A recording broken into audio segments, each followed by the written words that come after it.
Baik, perkenalkan nama saya Muhammad Rafi Abdul Razak dari Prodi Informatika kelas IF 2B. Saya akan menjelaskan materi mengenai integritas, boldness, loyalitas, pendidikan anti korupsi, empati dan respect, sama mengelola konflik. Langsung saja ke yang pertama, yaitu integritas. Kita mulai dengan pengertian atau definisi integritas. Integritas adalah salah satu bentuk kualitas terpenting yang harus dimiliki oleh seorang pemimpin.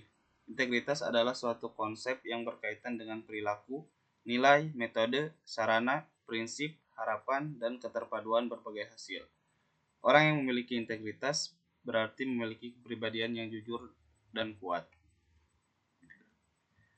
Menurut Henry Cloud, integritas adalah seseorang yang terintegrasi penuh dalam setiap bagian dari dirinya, bekerja dengan baik, dan tidak dapat dipisahkan dari menjalankan fungsi sesuai dengan apa yang telah dirancang sebelumnya.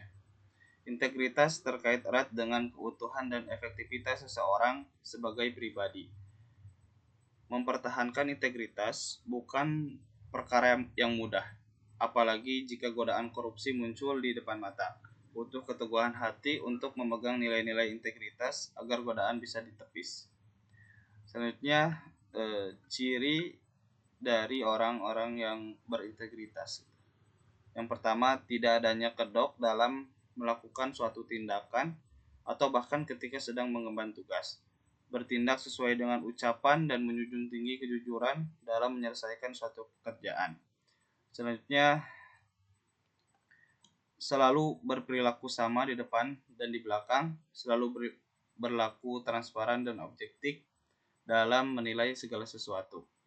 Selanjutnya, berlaku secara konsisten dengan apa yang diimani, tidak hanya dalam kehidupan sehari-hari, tetapi dalam menyelesaikan pekerjaan. Yang terakhir, konsisten antara nilai hidup yang dianut dan hidup yang dijalankan. Mereka juga memiliki komitmen yang tinggi untuk selalu mengemban tanggung jawab. Selanjutnya ada kisah dari orang yang memiliki integritas, yaitu Muhammad Hatta. Muhammad Hatta dikenal sebagai sosok sederhana. Ia mundur dari jabatan orang nomor 2 di Indonesia pada tahun 1956. Sejumlah tawaran mengalir kepada Hatta. Ia ditawari menjadi komisaris berbagai perusahaan hingga posisi di Bank Dunia. Tapi Hatta menolak. Dia memilih hidup dari uang pensiun. Apa kata rakyat nanti, kata Hatta kala itu. Hatta bukan sosok orang yang mengejar jabatan dan harta. Hatta juga menolak ketika akan diberi rumah yang lebih besar setelah berhenti menjadi wapres. Hatta khawatir uang pensiunnya tak mampu membiayai perawatan rumah.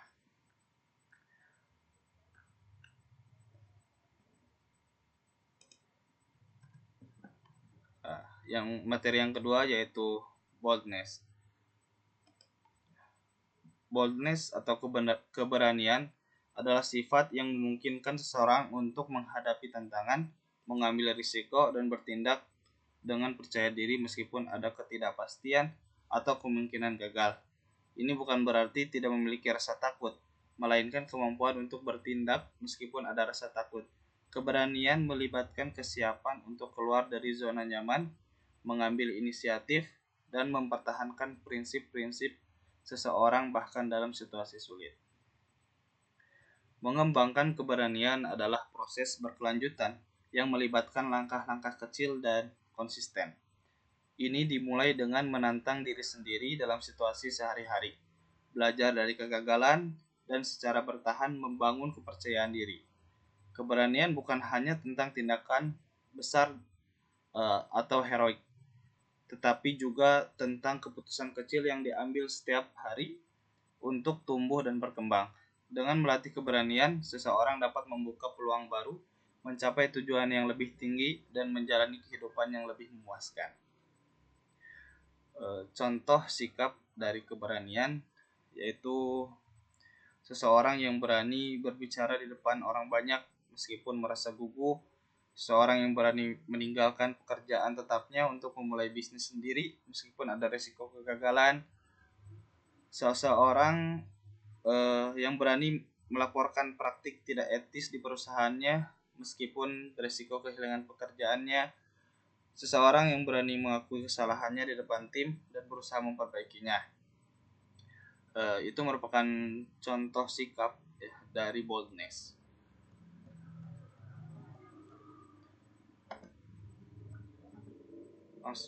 Masuk ke materi selanjutnya, yaitu loyalty atau loyalitas. Ya, menurut Britannica, loyalitas adalah istilah umum yang menandakan pengabdian seseorang atau sentinel keterikatan pada objek tertentu. Ini mungkin berupa orang atau kelompok orang lain, cita-cita, tugas, atau tujuan. Loyalitas merupakan suatu kondisi sikap mental untuk tetap memegang teguh kesetiaan baik kepada perusahaan, atasan, maupun rekan bekerja. Loyalitas memiliki fungsi sosial yang penting. Loyalitas menghadirkan kesediaan individu dalam kerja sama dengan orang lain. Ini menginvestasikan sumber daya intelektual dan moral dengan murah hati dan sepenuh hati dalam sesuatu di luar lingkaran pribadi yang sempit. Dan ada 5 cara untuk mengembangkan loyalitas. Yang pertama, tunjukkan apresiasi.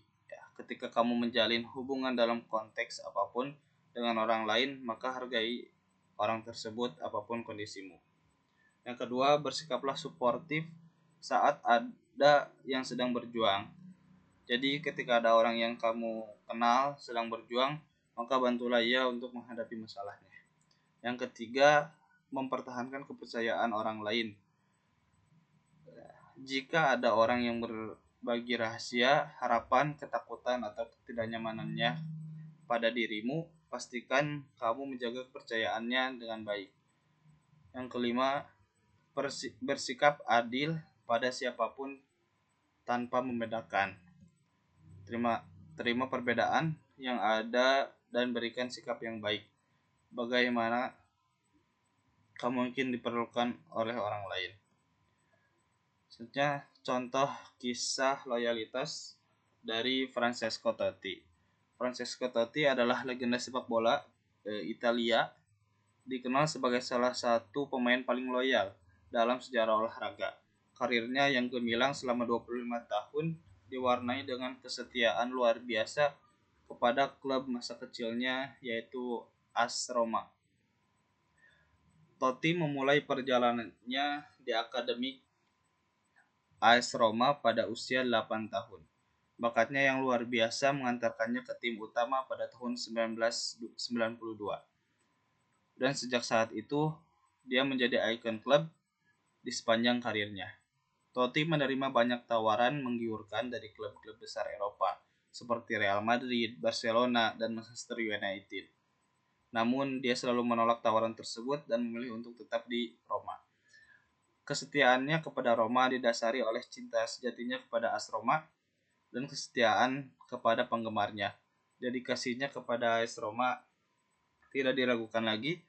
Dia telah memberikan segalanya untuk klub, termasuk menjadi pencetak gol terbanyak AS Roma, yaitu 307 gol, membawa AS Roma meraih berbagai gelar dan menjadi kapten AS Roma.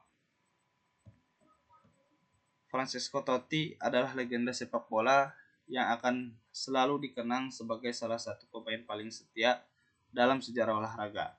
Kesetiaannya kepada AS Roma merupakan kisah inspirasi bagi banyak orang, dan dia akan selalu menjadi ikon bagi klub dan para penggemarnya.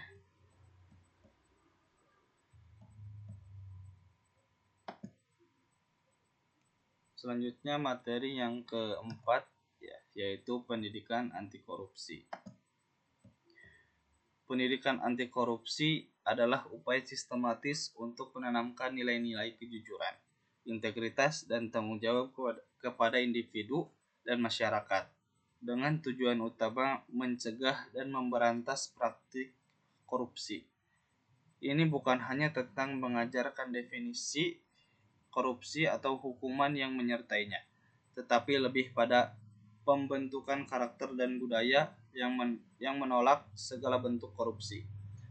Pendidikan ini penting karena korupsi memiliki dampak negatif yang sangat luas pada masyarakat, mulai dari kerugian ekonomi hingga erosi kepercayaan publik terhadap institusi. Dengan mengintegrasikan pendidikan anti korupsi ke dalam sistem pendidikan formal atau informal, masyarakat dapat membangun generasi yang memiliki integritas tinggi dan komitmen untuk melawan korupsi. Pendekatan ini melibatkan berbagai metode, termasuk kurikulum sekolah, kampanye publik, pelatihan di tempat kerja, dan penggunaan media untuk menyebarluaskan kesadaran. Selanjutnya, keberhasilan pendidikan anti korupsi terletak pada konsistensi penerapan di semua lapisan masyarakat dan dukungan dari berbagai pemangku kepentingan, termasuk pemerintah, sektor swasta, dan masyarakat sipil. Ada beberapa cara atau ada beberapa faktor yang dapat mendorong seseorang untuk melakukan korupsi. Yang ke satu yaitu keinginan untuk memperoleh kekayaan atau keuntungan material secara cepat dan mudah, kebutuhan mendesak akan uang, membayar hutang, atau memenuhi gaya hidup tertentu, berada dalam lingkungan di mana korupsi dianggap normal atau bahkan diharapkan. Yang keempat, lemahnya nilai-nilai moral dan etika dalam diri seseorang. Kelima, adanya kesempatan untuk melakukan korupsi tanpa pengawasan yang memadai. Yang keenam, anggapan bahwa kemungkinan tertangkap dan dihukum itu kecil. Yang ketujuh, dipaksa atau dipengaruhi untuk terlibat dalam praktik korupsi. Selanjutnya, yang terakhir, frustasi terhadap birokrasi atau ketidakadilan dalam sistem. Nah, selanjutnya ada cara untuk meningkatkan perilaku pendidikan anti korupsi. Yang kesatu yaitu dengan memasukkan materi anti korupsi ke dalam kurikulum sekolah dan perguruan tinggi. Yang keduanya, mengembangkan program yang fokus pada pembentukan karakter, etika, dan integritas. Selanjutnya, menggunakan contoh nyata dan simulasi untuk memenuhi situasi korupsi dan cara menghadapinya. Yang kelima yaitu melakukan kampanye publik untuk meningkatkan kesadaran tentang bahaya korupsi. Selanjutnya, mendidik masyarakat tentang hukum anti korupsi dan konsekuensinya. Yang terakhir, membentuk program mentoring di mana individu berpengalaman membimbing yang lebih muda dalam hal integritas.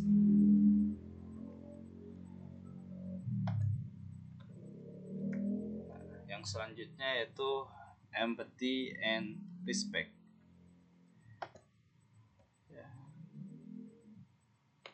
Dimulai dari pengertian empati. Empati adalah kemampuan untuk memahami dan merasakan apa yang dirasakan orang lain, seolah-olah kita berada dalam situasi mereka. Ini melibatkan kemampuan untuk menempatkan diri pada posisi orang lain secara emosional dan kognitif. Yang kedua, pengertian respect. Respect adalah sikap menghargai, mengakui, dan memperlakukan orang lain dengan cara yang sopan dan bermartabat, terlepas dari perbedaan atau ketidaksetujuan yang mungkin ada. Empati dan respect adalah dua kualitas fundamental yang sangat penting dalam membangun hubungan interpersonal yang sehat dan menciptakan masyarakat yang harmonis. Empati melibatkan kemampuan untuk memahami dan merasakan apa yang dirasakan orang lain, menempatkan diri dalam posisi mereka. Ini bukan hanya tentang simpati, tetapi juga tentang koneksi emosional yang lebih dalam. Sementara itu, rasa hormat adalah sikap menghargai nilai dan martabat setiap individu, terlepas dari perbedaan yang mungkin ada. Nah, ada cara untuk meningkatkan rasa empati dan respect. Yang pertama yaitu mendengarkan orang lain dengan penuh perhatian tanpa menilai atau memotong pembicaraan. Selanjutnya, banyak membaca buku, menonton film, atau berinteraksi dengan orang-orang dari latar belakang yang berbeda. Yang ketiga, mengevaluasi sikap dan perilaku diri sendiri secara teratur. Yang keempat, yaitu terlibat dalam kegiatan sukarela untuk memahami pengalaman orang lain. Selanjutnya, mempelajari cara membaca isyarat nonverbal untuk memahami perasaan orang lain, melakukan tindakan kebaikan kecil setiap hari, dan biasakan berterima kasih dan menghargai kontribusi orang lain. Selanjutnya, ini ada salah satu kisah dari orang yang memiliki rasa empati dan respect. Jadi di sebuah desa kecil terdapat seorang ibu guru bernama Ibu Ani yang terkenal dengan rasa empatinya dan respeknya yang tinggi terhadap murid-muridnya. Ibu Ani selalu berusaha memahami kesulitan yang dihadapi murid-muridnya, baik dalam belajar maupun dalam kehidupan pribadi mereka. Suatu hari, Ibu Ani melihat salah satu muridnya bernama Budi yang tampak murung dan tidak bersemangat di kelas. Ibu Ani pun mendekati Budi dan mencoba mengajaknya bicara. Dari percakapan tersebut, Ibu Ani mengetahui bahwa Budi sedang mengalami kesulitan ekonomi di rumah. Tanpa ragu, Ibu Ani memberikan bantuan kepada Budi berupa uang dan makanan. Ibu Ani juga membantu Budi untuk mencari pekerjaan sampingan agar dapat membantu meringankan beban keluarganya. Selain itu, Ibu Ani juga memberikan perhatian dan dukungan moral kepada Budi. Ibu Ani selalu menyemangati Budi untuk tetap semangat belajar dan tidak mudah menyerah dengan keadaan. Berkat bantuan dan dukungan dari Ibu Ani, Budi kembali bersemangat belajar dan prestasinya pun meningkat. Budi juga merasa sangat bersyukur atas kebaikan hati Ibu Ani dan dia berjanji akan selalu menghormati dan menjunjung tinggi jasa ibu guru. Kisah Ibu Ani ini menunjukkan bahwa rasa empati dan respect sangatlah penting dalam kehidupan. Dengan memiliki rasa empati, kita dapat memahami perasaan orang lain dan membantu mereka yang membutuhkan. Sedangkan dengan memiliki rasa respect, kita menunjukkan penghargaan kepada orang lain dan menjalin hubungan yang baik dengan mereka.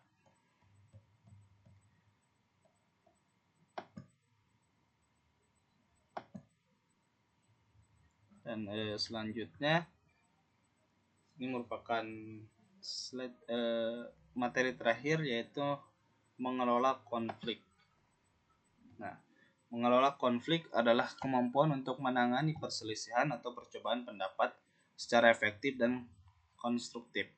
Ini melibatkan proses mengidentifikasi, memahami, dan menyelesaikan ketegangan antara individu atau kelompok dengan cara yang dapat diterima oleh semua pihak yang terlibat. Mengelola konflik adalah keterampilan penting yang dapat dipelajari dan dikembangkan, bukan sekedar bakat bawaan. Intinya terletak pada komunikasi efektif yang mencakup kemampuan mendengarkan aktif, berbicara dengan jelas, dan memahami perspektif orang lain. Tujuan utamanya adalah mencari solusi yang menguntungkan semua pihak, yaitu win-win. Bukan sekedar memenangkan argumen. Kemampuan mengendalikan emosi dan bersikap fleksibel dalam menghadapi berbagai situasi juga sangat krusial. Penting untuk diingat bahwa mengelola konflik adalah proses berkelanjutan untuk membutuhkan kesabaran dan komitmen jangka panjang. Ini beberapa cara untuk meningkatkan mengelola konflik ya. Pertama yaitu memahami akar permasalahan, menjaga komunikasi yang terbuka dan jujur, bersikap empati dan menghormati, mencari solusi bersama, bersifat kompromistis, melibatkan pihak ketiga, dan yang terakhir belajar dari pengalaman.